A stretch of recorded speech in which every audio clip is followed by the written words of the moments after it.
Welcome to another episode of The Hiring State of Mind. Today we have a special guest on the show. It's actually John Del Rico. He's actually a recruitment manager at AIBOT currently, and comes with over 20 years of experience within the recruiting industry. So today we're going to pick John's brain a little bit about his tenure within recruitment and, what he's learned and experienced over the years within recruitment as well. So welcome to today's show, John. Look forward to having you. Thank you. Thanks for having me. Absolutely. Definitely a pleasure having a recruiting professional on the show. I've been in the industry myself for 13 years, and definitely looking forward to speaking with you about how the industry has changed, what it was like when you first got into recruitment, and a lot of other topics that we'll cover today. So let's just start off by learning a little bit more about you and how you got into recruitment, and ultimately what's kept you in the industry for as long as you've been within it. Well, a lot of people, they fall into recruitment, and my story is a bit the same. I come from an engineering background as far as my father and my brother, they had their own business, and I went into engineering, but I really wanted to do something else, and that ended up being stand-up comedy, actually. So I did that for several years and was struggling a bit, and had somebody that introduced me to recruitment. They needed somebody that was a sourcer, was called something else at that time. So I was really good with finding people. Back then, software engineers didn't have telephones on their desks, so they were really hard to find. So I would use humor or ruse calls, so to speak, to try to find these individuals. And that's how I got into it. Started out as a recruiter, and this was a headhunting firm. And they brought me up to teach me how to do headhunting. Nice. So I guess around what year did you start within the recruiting industry? So this would have been back in the dot-com bubble, so it would have been 1996. 96, yeah. Wow. And I guess let me ask you, what do you see different today than what you saw in 1996? Well, a lot of things are different. There wasn't any job boards, so we'd have to call out of a directory. There wasn't the technology that we have to communicate and keep the process moving as fast as we can now. Gotcha. And from a recruiting standpoint, with candidates, how do you see that differ? Well, I mean, when I started out, it used to be, you wanted to have experience for a long time at an organization, and it turns out now, with the startups and things that we have now, and in the last 10 years even, if you're doing contracting work, that's not frowned upon, because a lot of these young software engineers or technical people, they'll hop around a bit. It's not the, stay there for 5 to 10 years anymore. Absolutely. Well, that's good to hear. So currently right now you're a recruitment manager at AIBOT. Yes. And tell us a little bit about what it's like being a recruitment manager. Are you doing recruiting? Are you overseeing recruiters? What does that look like for you? Yes, absolutely. So this is a startup. And when I joined them, they really didn't have anything in place. They had about 5 people. So I was able to utilize my skills and help them lay out what they need, in a startup environment. And they're getting to the point now where we've got about 60 employees, and they're starting to put the more processes in place. But, it's a lot of fun working with a startup, small, everybody's wearing a lot of hats. So I was doing HR, recruitment, scheduling, and everything. In the past, I've had schedulers. I come from the agency, as I mentioned, headhunting. I've worked as a corporate recruiter, and I've had my own business. But this, with the startup, is really fun because you're able to see your work. You're putting your fingerprint on it, and you can kind of guide them with what with the experience I have to help them. Perfect. So, John, obviously as a recruitment manager, you're wearing so many different hats. What do you find yourself doing most? Do you find it more so recruiting, or do you find yourself doing other things besides recruiting? Yes, that's a good question. It's when you're starting out, since you're wearing so many hats, as you mentioned, you're not doing much. I'm not doing much recruiting as far as headhunting, which is what I need to do to find the right person for this team. I'm doing more of the admin work, so it's a balancing act of keeping that flowing. And as we get more people and more hiring managers, it gets even more difficult. A lot of people don't realize just how much in recruiting, when you talk about recruiting, they think it's just, oh, you're just finding people for a job and that's it, right? There's so much administrative work that comes with it. It's ridiculous.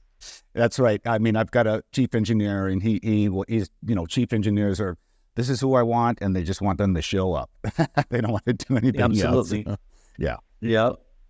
So do you support, I guess, a lot of clients currently at this moment? Well, I'm in-house with the startup, so I'm not that they're the only client that I support, if that's what you mean. Got you. Makes sense. Okay. Um, Within recruiting, and even I guess just with a lot of the administrative work that you're responsible for on a day-to-day basis, what are some of the challenges you experience when it comes to hiring or even just recruitment? Well, I mean, in recruitment, you've got the people factor. So what can go wrong will go wrong. So a lot of times you're rescheduling, you're working with people's schedules, you're working with several hiring team members' schedules. I've got one team, the aerodynamics team. There's like 6 people on the hiring interview panel. So I've got to do a 6, schedules. So that's the most difficult part, juggling the people, keeping them, not having to chase them down. Understood. Yeah, I could definitely attest to that. I have a team of recruiters that I work directly with, and oftentimes, their biggest challenge is just finding people that can obviously be on the same page with them when it comes to timing, and also not only that, people that can work with a sense of urgency. I don't know if you see that as well within your. Yeah, Taj, you're right, because it's getting them on the same page. Yeah, absolutely. You've got to do a lot of coaching too. Not, engineers are very intelligent, but they might not be the best interviewer. It's like turn your camera on if we're doing a video interview. You're drilling this guy, and he he doesn't even know what you look like. Absolutely, absolutely. Which that's a great segue into my next question. So, what advice are you providing, like maybe engineers, when it comes to like interviewing? Like, what exactly would you be telling them that maybe they can prepare for an interview? Yeah, certainly. I mean, the most important thing I say is, remember when you were on the other side. So just think of what that person feels like, and you want to be telling them what you wanted to hear. They want to know about our project. They want to know what they'd be doing, who they'd be working with. So I just try to help them to be conscious and have it be a conversation like we're having about your career goals. And then, you can utilize that information to make your decision and or see where else it might fit. But it's mostly just getting them to be relaxed and talk, just have a conversation, tell them about the job. Yeah. So it's really coaching them on that. I know for different skill sets too, within various industries, most recruiters, HR managers, or even just hiring professionals in general, they look for certain aspects or certain characteristics, rather, that candidates should have, whether that be communication skills, whether it be good writing skills. When you're looking for these engineers, what's the characteristic or talent that you're looking for them to have? Yes, that's a good question, because we have a quite of a diverse team as far as nationalities or what have you. So communication, there's language barriers with certain individuals, and or working together with different languages, not to mention what they are, but. The communication skill, you're absolutely right. So it's really them working as a team, communicating, finding out if you have communication struggles, because that does happen. Like, I don't know what he said. So, and you're just going to walk away with that. So it's really having them talk to each other. So I'll have a weekly meeting with the team and the hiring manager, and we'll go over the candidates. We'll go over, someone might bring up, hey, I wasn't able to understand them, or, we'll address that, because sometimes it is very, I'm listening, because as a recruiter, I can understand them, but it doesn't mean somebody else on the team might want to take that time to do that. That answers your question. Yeah. That's a good point. I think that also kind of talks a little bit about, the level of patience we need to have as recruiters, and also the attention to detail that we need to have.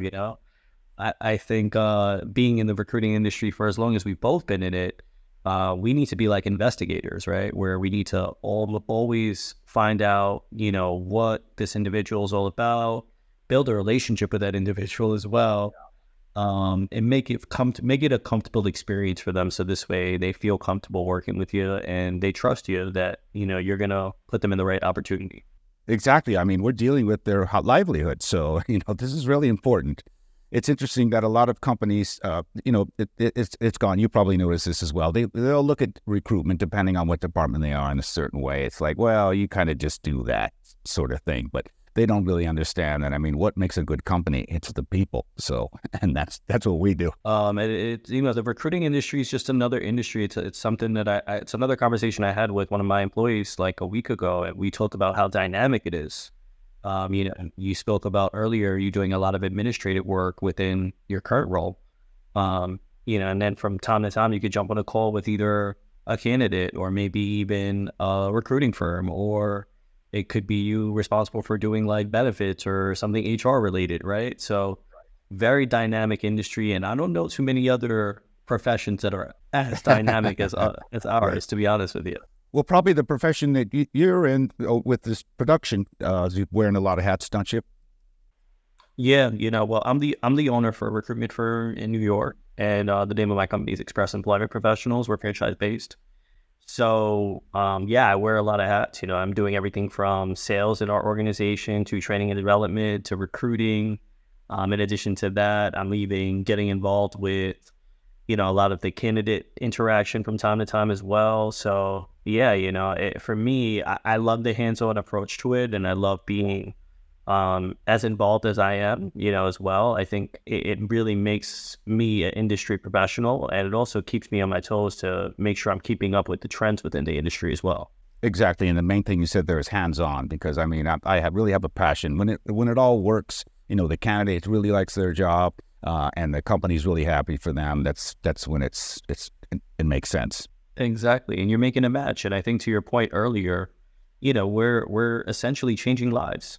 If you can put someone in a better position than they were yesterday, today, then, you that's the ultimate goal right there. And, nothing, to me, the biggest thing, and I think the thing that's kept me in the industry for as long as I've been in it, is the fact that it's rewarding. Right. Absolutely. Being able to do that, I think there's a rewarding component to it, and you feel like you've accomplished something. Yes. Yeah. That's it. That's the word. So I guess, for you, with these engineers as well, or even just, when you're hiring daily or recruiting, what do you find is maybe motivating people to report to work on a day-to-day basis? Well, currently, I mean, in the past, it would be your brand. Currently, we're in stealth mode since we're a startup, so it's hard for me. I've really got to work to get them excited. I've got to paint the picture, but that works in a sense that if they're actively looking, then, I can paint the picture and compare it maybe to what they're looking for. If they're passively looking, then it's all about the intrigue. Like, we're in stealth mode. We're building this electric aircraft. So, oh, wow, what's, do you know about that? So then, but in other scenarios, it's really laying out what to expect.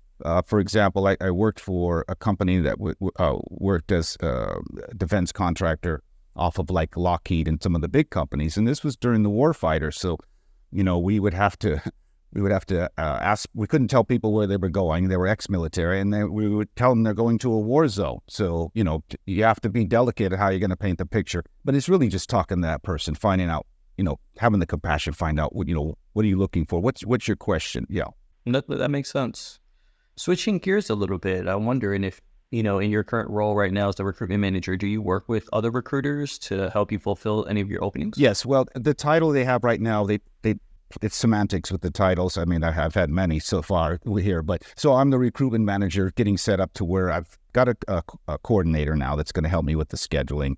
And I will also get another recruiter in because I've got too many positions. So then I will manage those two people and perhaps hire another recruiter to manage the day-to-day flow of recruitment. Gotcha.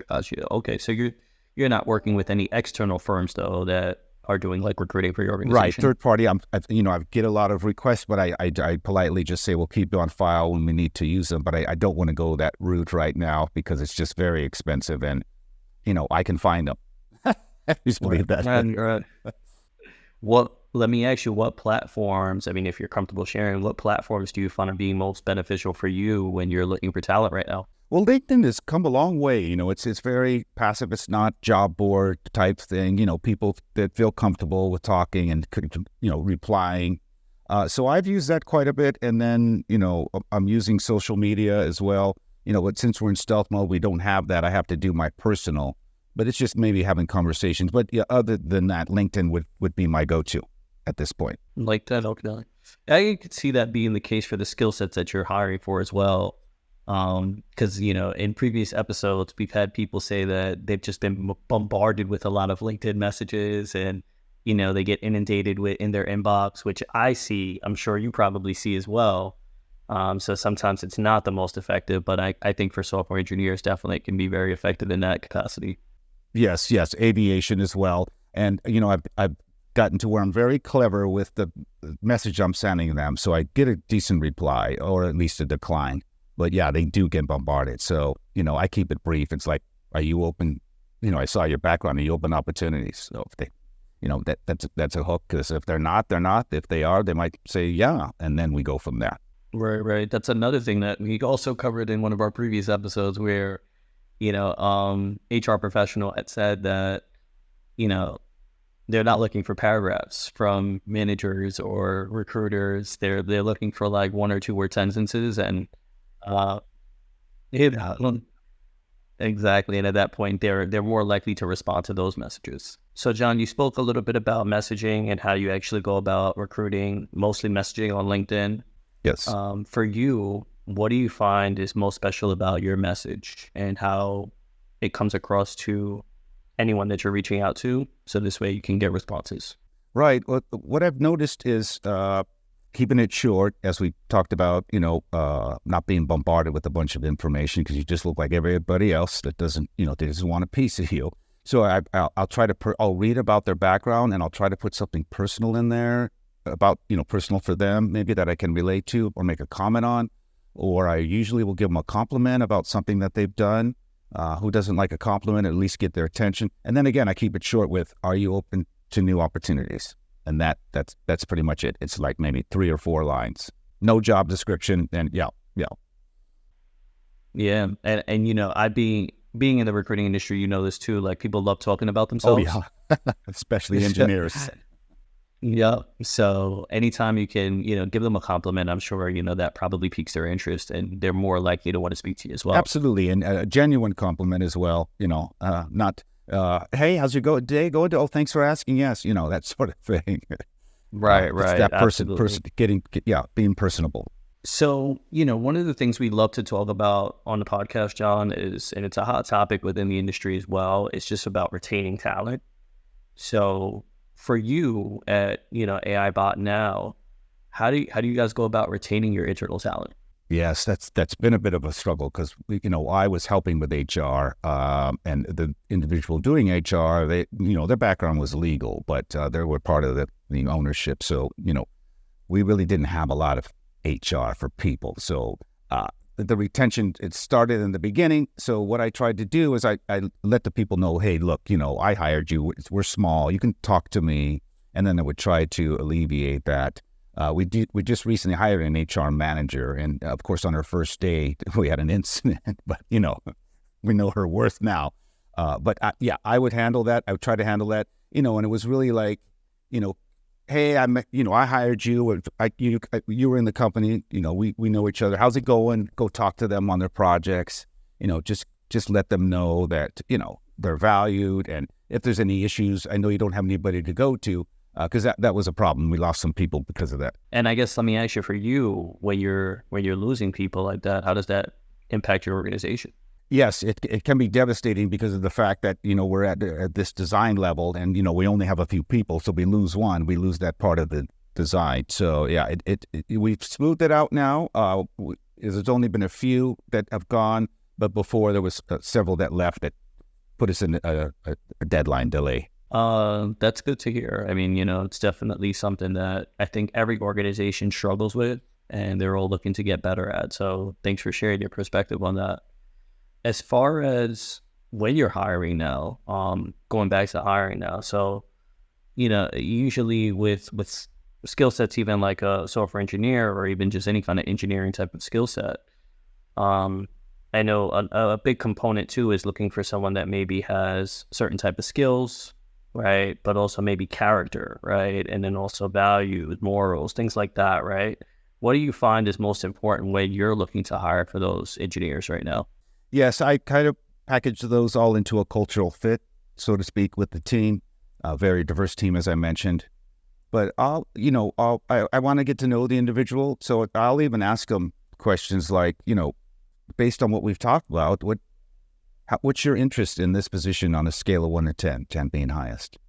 And they'll have to think about it, and then they'll tell me. And then I'll even go into, you've got some other opportunities, and we just want to be a part of those other opportunities. But how does our opportunity stack up? So I'm trying to get them to think about where the value is so that I can see where they're at, or where I might need to, help them out a little bit more, if that makes sense. Right. No, that makes sense. That does make sense. And right now, if you could share, do you have like a favorite question that you love to ask when you're interviewing?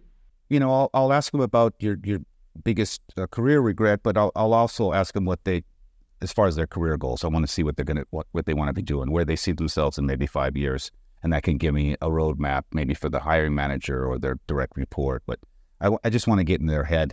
Are you coming here just because you want to get in the industry, and then you're going to go off somewhere else, or and they're usually straightforward with that, and then you can find out. I mean, I had one candidate. He would do the interview, and he goes, "This is my 10th startup." I'm like, "Why are you you're telling them that we're going to be your 10th, and the next person's going to be your 11th?" So right, it makes sense. What piece of advice can you give candidates that are interviewing today? What do you see in the industry, or even just when you're interviewing, that you think could be a good piece of advice that you'd give people? Yeah, that's a good one. It's just be yourself, really. Be yourself, and and I try to set it up to where we're having the conversation. But a lot of people will, like you said, they want to talk about themselves. So, right. Let me ask you: do you see people maybe doing the opposite and trying to be maybe a different character when you're speaking to them, as opposed to being themselves? Well, not so much a different character, but nerves. They're nervous. It's an interview, especially with what we're doing with this, the Teams and the Zoom. It's a bit more awkward. I feel that. So I'll impact them with, you're doing a great job. You're doing fine. Just relax. That sort of thing. But that's all I run into is really nerves, and then over answering the question, or maybe not listening too much, being excited about, hey, yeah, done this. So John, I know you mentioned earlier that you kind of had a little bit of a background within stand-up comedy. So, I often find that when you can be comedic during a conversation, or even, let the person that you're interviewing like pretty much have their guard get let down, it definitely puts them at ease. So do you see yourself utilizing those skills on a day-to-day basis? Absolutely. Like you mentioned, putting their guard down, especially, as I said, with the interviews, they're a bit nervous. Engineers can be very staunch and, black and white. So, but a lot of people have a sense of humor. You just got to find it, and it helps them relax, and it makes you real too. Like, it's not so much, hey, what are you interested in, and what can you do? Yeah, that type of thing. Right. Yeah. I mean, the biggest thing when you're interviewing people is you just want to make sure that they're at ease and they feel like they can trust you. Yes. I think that's what it is. Yeah. You hit it. Yeah. Because we're challenged with it daily, and I think a lot of our recruiters find time.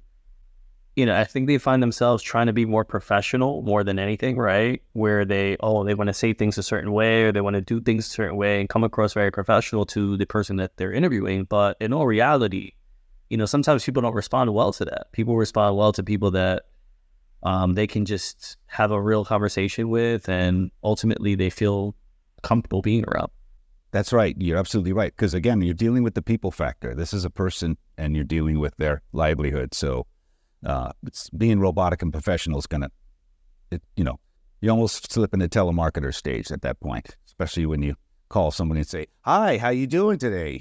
Go good, and me, thanks for, all that. Yeah.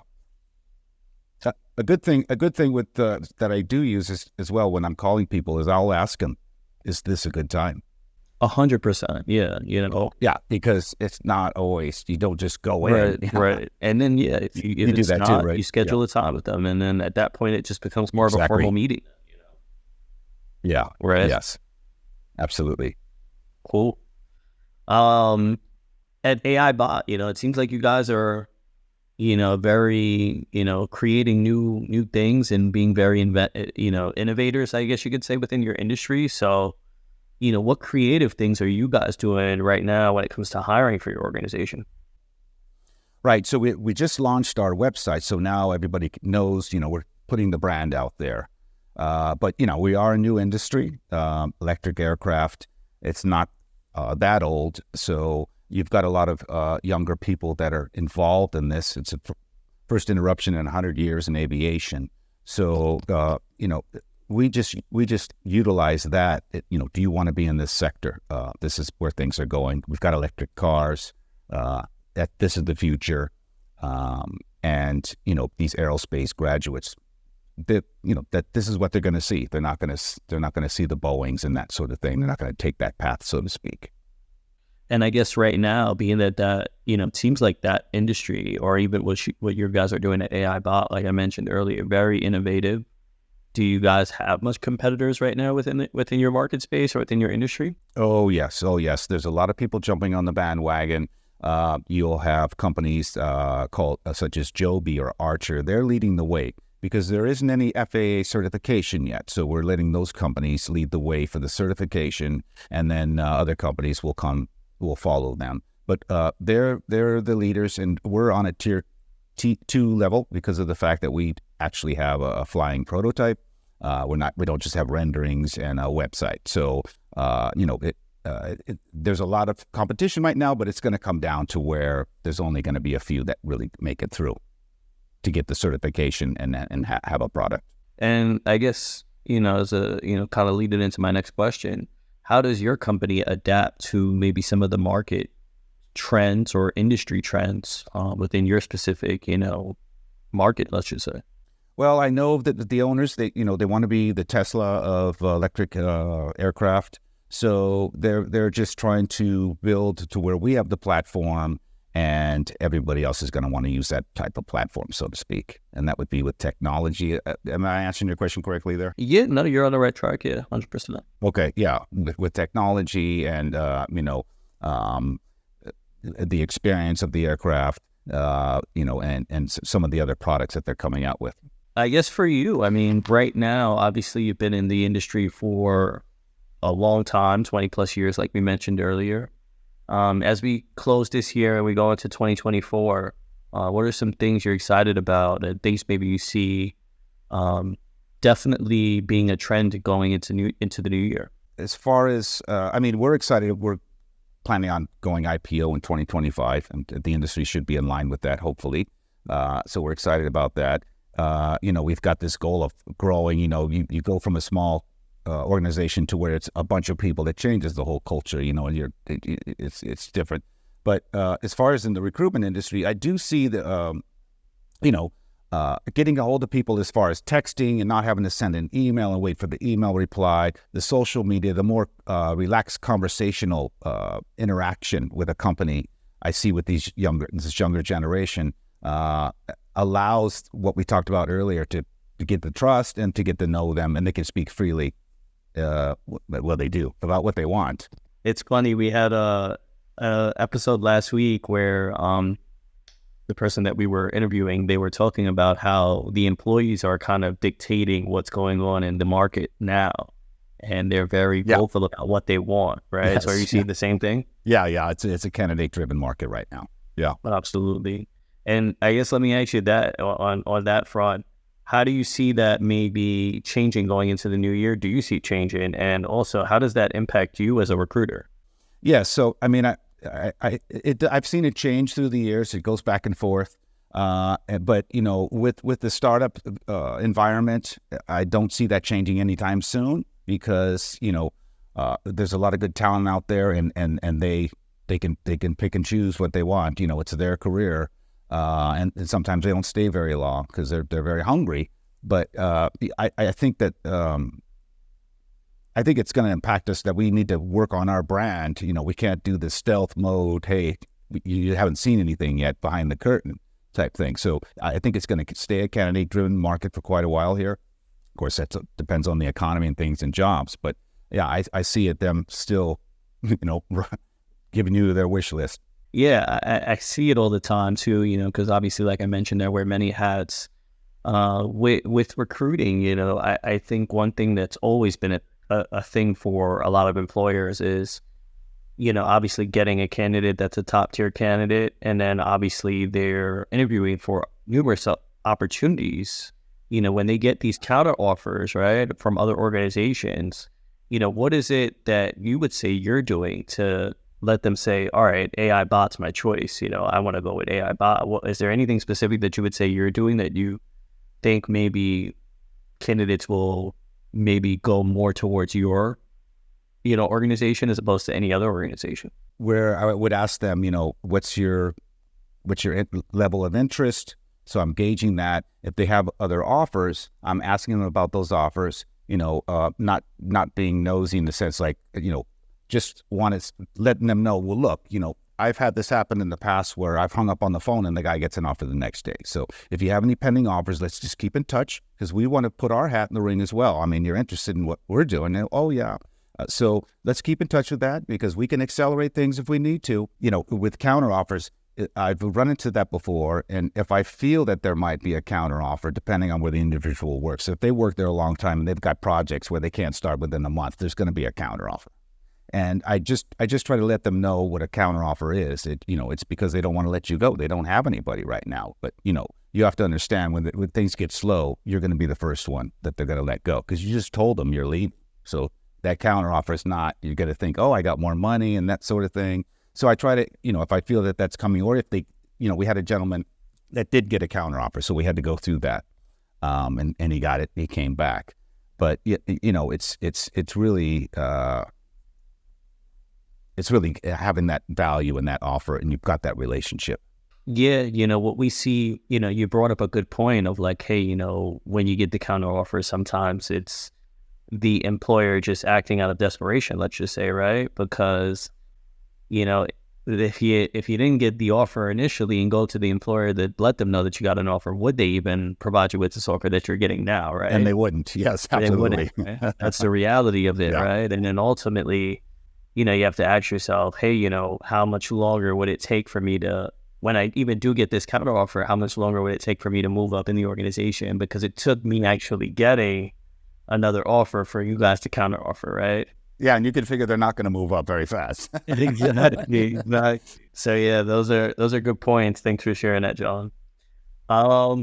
Well, I think we're just about, at our last point here. I guess, the one thing that I wanted to ask you, or the last question that I wanted to ask you, for you as a recruiting manager, and you obviously mentioned as you're going to grow your team, what's the one piece of advice that you'd give to a professional recruiter right now that's looking to get into the industry or even just starting out in the industry? The relationship and your care, so to speak, about that candidate and what they're looking for is key. Absolutely. You spoke about it earlier, right? It's all about relationships because that's what we're doing on a day-to-day basis is just building relationships. I mean, a recruiter you can go across industries once you learn about recruitment, but that's the core, or for me at least. Sounds good. Well, John, once again, thank you again for joining our show today, The Higher State of Mind. It was really a pleasure having you on. For those of you that want to get in touch with John, how can they get in touch with you if they need to reach out to you? They can contact me at john.delrico, DELRICO, at AIBOT.AI. Perfect. John, your expertise within recruiting and just, your knowledge within the industry has definitely been great hearing today. And I'm sure our audience is going to love hearing you as well. So, that's all for today, folks. For those of you that have any questions or have any comments, feel free to reach out to John. For all the viewers that love this episode, please like, comment, and subscribe to our content for The Higher State of Mind. And we look forward to seeing you all again. Yeah, thank you. It was great to be a part of this.